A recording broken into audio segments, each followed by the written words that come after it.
And when we go back into this thought, into the analogy of the wilderness and Moses led by God, leading the people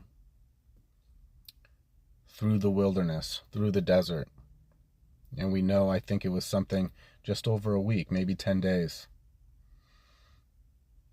But their travels inevitably charted out and extended into 40 years. And their suffering through that was coming from this mentality of indentured servitude.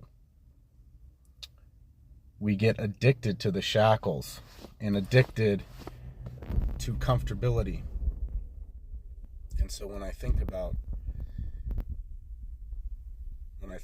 God still always making sure their shoes were all right, making sure that they were able to eat and to drink,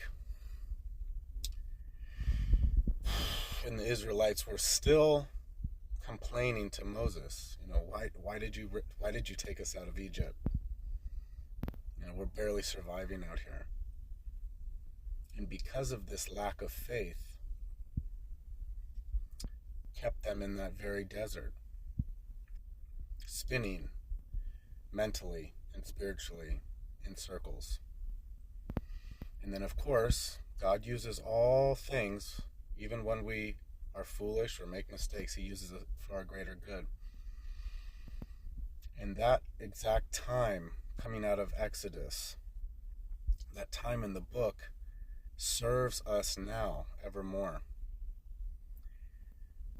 I feel so much for the people that suffered well when they were young. We become addicted to the very nature of stress sometimes. And the stress is because of this self-preservation.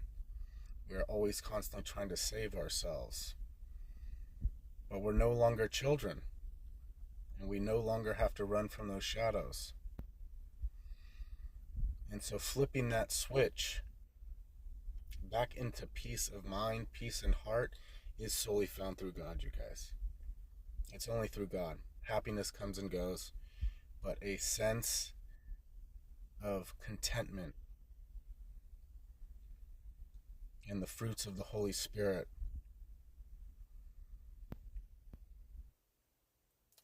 that's salvation. That's true salvation.